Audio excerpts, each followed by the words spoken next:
perih, gatel, bete banget.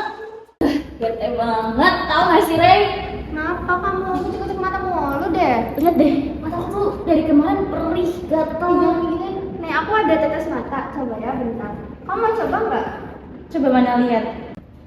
Nih, ini. Biasanya ini aku pakai ini sih. Coba kamu pakai aja. Aman gak ini? Aman, aku biasa pakai kok itu. Udah aku mau pakai dulu ya? Ya. Semoga enakan deh.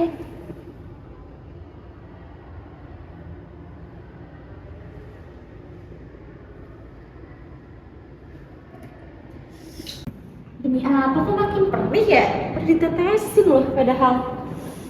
Ke dokter deh. Permisi dok. Ada yang bisa saya bantu? Ini atas saya gatel sama perih banget loh dok. Ini dari kapan mbak? 2 hari yang lalu sih, tapi makin lama makin intens gitu loh. Oh sebelumnya ada masalah dia pernah pakai apa gitu, sesuatu obat mata atau software atau sebelumnya? Oh kemarin sih dok. Malah barusan juga tadi saya dikasih obat tetes mata sama teman saya. Makin perih tapi dok. Oh gitu, jadi gini mbak, sebenarnya obat mata itu nggak boleh asal dipakai, apalagi itu sebenarnya punya orang lain. Kenapa? Karena obat mata itu punya pH yang spesifik, jadi pH yang sesuai sama mata. Jadi kalau misal ternyata pH-nya nggak cocok sama mata kita, ya itu bisa menyebabkan iritasi kayak mbaknya ini, gatal-gatal, terus perih gitu. Wah, berarti soalnya saya beli sendiri aja ya dok. Iya, lebih baik langsung diperiksakan saja kalau semisal ada keluhan, biar nanti diresepkan yang memang sesuai sama mbaknya gitu. Oh terima kasih ya dok. Ya. Oleh karena itu, pembuatan sediaan obat mata harus dilakukan secara steril dengan memperhatikan beberapa parameter yang sesuai. Nah, oke, langsung aja ikuti langkah-langkah pembuatan sediaan mata berikut. Karena pada praktikum ini akan dibuat sediaan steril untuk mata, maka praktikan diwajibkan untuk cuci tangan terlebih dahulu menggunakan air mengalir dan sabun.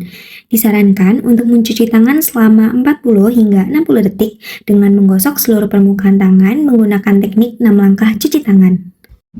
Selanjutnya, praktikan diwajibkan menggunakan APD lengkap termasuk sarung tangan steril untuk mencegah kontaminasi dari mikroorganisme.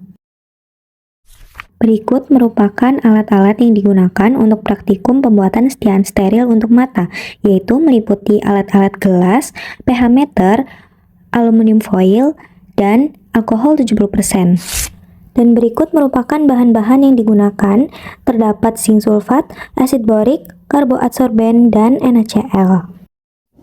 Selanjutnya dilakukan penimbangan terhadap bahan-bahan yang akan digunakan. Jumlah dari bahan-bahan yang ditimbang disesuaikan dengan formula dan perhitungan yang sudah dilakukan. Dalam kenyataannya, pembuatan sediaan mata perlu dilakukan di dalam LAF atau laminar airflow dengan prosedur berikut. Pastikan tangan dan alat bahan yang akan masuk ke dalam LAF sudah disterilkan dengan alkohol 70%. Kemudian, semprotkan juga alkohol 70% pada permukaan meja kerja, serta usap permukaan menggunakan tisu steril secara searah untuk membersihkan debu atau kotoran lain pada meja kerja. Selanjutnya, masuk ke tahap pembuatan sediaan. Pertama-tama, kemasan siring disemprotkan dengan alkohol 70% dan dibuka kemasan siring di dalam LAF. Kemudian, serbuk asid borik dan zinc sulfat dimasukkan ke dalam gelas beker untuk dilarutkan menggunakan Aqua Pro Injection. Aqua Pro Injection diambil menggunakan spuit steril sebanyak 40 ml. Aqua PI merupakan pelarut yang memenuhi persyaratan sterilitas dan bebas pirogen, sehingga aman digunakan dalam pembuatan sediaan steril. Setelah volume yang dibutuhkan diperoleh, Aqua Pro Injection ditambahkan ke dalam wadah yang telah berisi bahan-bahan formulasi. Penambahan dilakukan secara perlahan untuk membantu proses pelarutan. Campuran kemudian diaduk hingga seluruh bahan larut sempurna dan terbentuk larutan yang homogen. Pengadukan dilakukan secara perlahan untuk meminimalkan pembentukan gelembung udara. Setelah larutan homogen, dilakukan pengukuran pH menggunakan kertas indikator universal. Pengukuran pH bertujuan untuk memastikan larutan berada pada rentang pH yang sesuai dengan persyaratan formula. Warna pada kertas indikator kemudian dibandingkan dengan standar warna untuk menentukan nilai pH larutan. Hasil pengukuran ini menjadi dasar dalam penyesuaian pH apabila diperlukan. Karena pH sediaan yang dihasilkan belum sesuai atau di bawah rentang normal, maka perlu penyesuaian pH dengan penambahan NaOH 0,1 N sebanyak tetes demi tetes dan diaduk. Setelah itu dilakukan pengukuran pH kembali untuk memastikan pH larutan sediaan sudah sesuai dengan yang dipersyaratkan. Setelah dilakukan penyesuaian pH, selanjutnya ditambahkan 10 ml air panas ke dalam gelas beker dengan tujuan untuk membantu pelarutan akhir dan penyesuaian volume sediaan mata. Kemudian, larutan diaduk kembali hingga dapat dipastikan semua serbuk terlarut sempurna. Selanjutnya, ditambahkan karboadsorben ke dalam larutan serta diaduk kembali dan ditunggu sebentar agar karboadsorben dapat menyerap zat asing dalam larutan dengan optimal. Selanjutnya, larutan disaring dengan menggunakan kertas saring Whiteman hingga didapatkan larutan yang jernih dan bebas dari zat asing. Kemudian, vial atau kemasan larutan dibungkus menggunakan aluminium foil dan diberi indikator tap sebelum disterilisasi menggunakan autoclave. Selanjutnya, dilakukan pembuatan media tioglikolat cair yang dirancang untuk mendeteksi keberadaan bakteri aerob maupun anaerob yang ada dalam sediaan steril yang sudah dibuat. Dan berikut merupakan bentuk visual dari serbuk tioglikolat sebelum dilarutkan. Pembuatan media tioglikolat dilakukan dengan menimbang sebanyak 3 gram serbuk tioglikolat menggunakan neraca analitik. Selanjutnya, serbuk tersebut dilarutkan menggunakan 100 ml air panas di dalam gelas beker berukuran 100 ml atau 250 ml. Selanjutnya, serbuk diaduk hingga dapat dipastikan serbuk tersebut larut sempurna dalam pelarut. Kemudian, larutan media tioglikolat ditutup menggunakan aluminium foil untuk melindungi media tioglikolat dari tetesan uap air saat proses autoclave nantinya. Selanjutnya dilakukan persiapan sampel untuk di autoclave. Selanjutnya, dilakukan pengecekan terhadap mesin autoclave, di mana dicek terlebih dahulu volume air. Dibuka autoclave dan diperiksa volume air di dalam chamber. Pastikan air berada tepat pada batas atau indikator garis yang ditentukan. Kemudian, dipasang saringan atau rak di bagian dasar dan diletakkan bahan atau alat yang akan disterilkan di atas rak. Selanjutnya, menutup autoclave rapat-rapat dan kencangkan bautnya atau penguncinya secara merata. Waktu sterilisasi biasanya baru dimulai dan dihitung mundur ketika suhu di dalam sudah mencapai 121 derajat Celcius. Selanjutnya, pada tahap pendinginan dan pengeluaran sampel atau exhaust, ditunggu terlebih dahulu turunnya tekanan.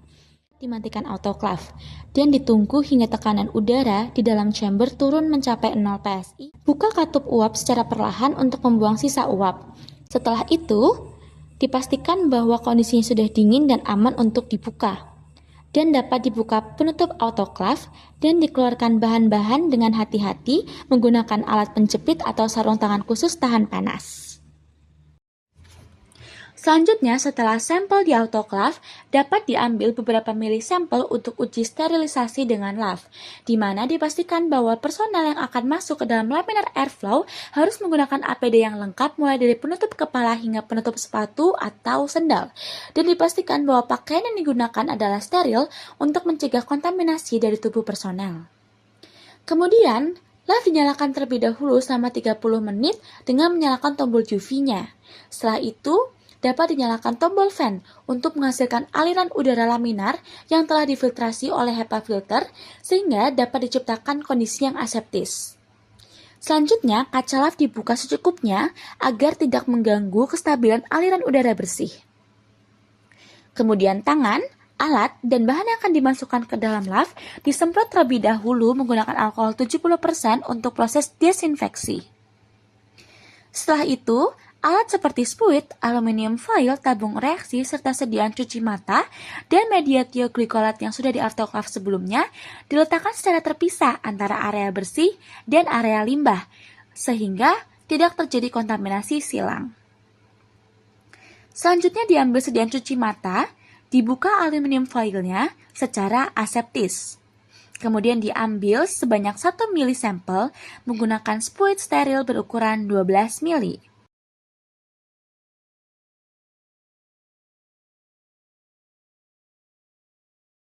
Spuit kemudian dijentikan untuk menghilangkan gelembung udara agar volume yang dihasilkan lebih akurat.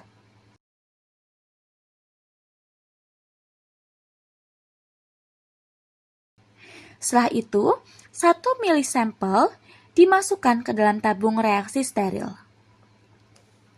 Kemudian diambil media tioglikolat sebanyak 3 mili menggunakan spuit steril dan dimasukkan ke dalam tabung reaksi yang sudah berisi larutan sampel sebelumnya. Dan dapat dilakukan uji sterilisasi. Setelah itu, tutup tabung reaksi dengan aluminium foil untuk menjaga kondisi tetap steril. Setelah proses semuanya selesai, seluruh alat dan limbah dapat dikeluarkan dari lav. Kemudian dibersihkan kembali area kerja meja lav menggunakan semprotan alkohol 70% yang dilap secara searah. Kemudian kaca lav ditutup dan alatnya dimatikan dengan mematikan tombol light dan fan. Kemudian dinyalakan kembali lampu UV untuk sterilisasi tambahan pada ruang kerja. Selanjutnya, dilakukan proses inkubasi sampel selama 24 jam, di mana sampel larutan sediaan cuci mata yang ditambahkan media tioglikolat pada tabung reaksi dimasukkan ke dalam inkubator dan diamati apakah terdapat perubahan kejernihan atau pertumbuhan mikroba. Tujuan utama dari inkubasi ini adalah untuk memberikan kondisi lingkungan yang optimal bagi mikroba untuk berkembang biak. Selanjutnya dilakukan uji kebocoran, di mana uji ini dilakukan untuk memastikan wadah atau botol yang digunakan sudah rapat, sehingga sterilitas dapat terjamin. Selanjutnya, dilakukan uji kejernihan dan partikel asing, di mana kedua uji ini dilakukan untuk memastikan bahwa dalam larutan tidak terdapat partikel asing dan larutan terlihat jernih atau tidak berwarna. Kedua proses uji ini sama, yaitu dengan meletakkan vial di depan latar belakang hitam atau putih, kemudian diamati ada atau tidaknya warna dan partikel asing dengan bantuan cahaya lampu. Sekian dan terima kasih.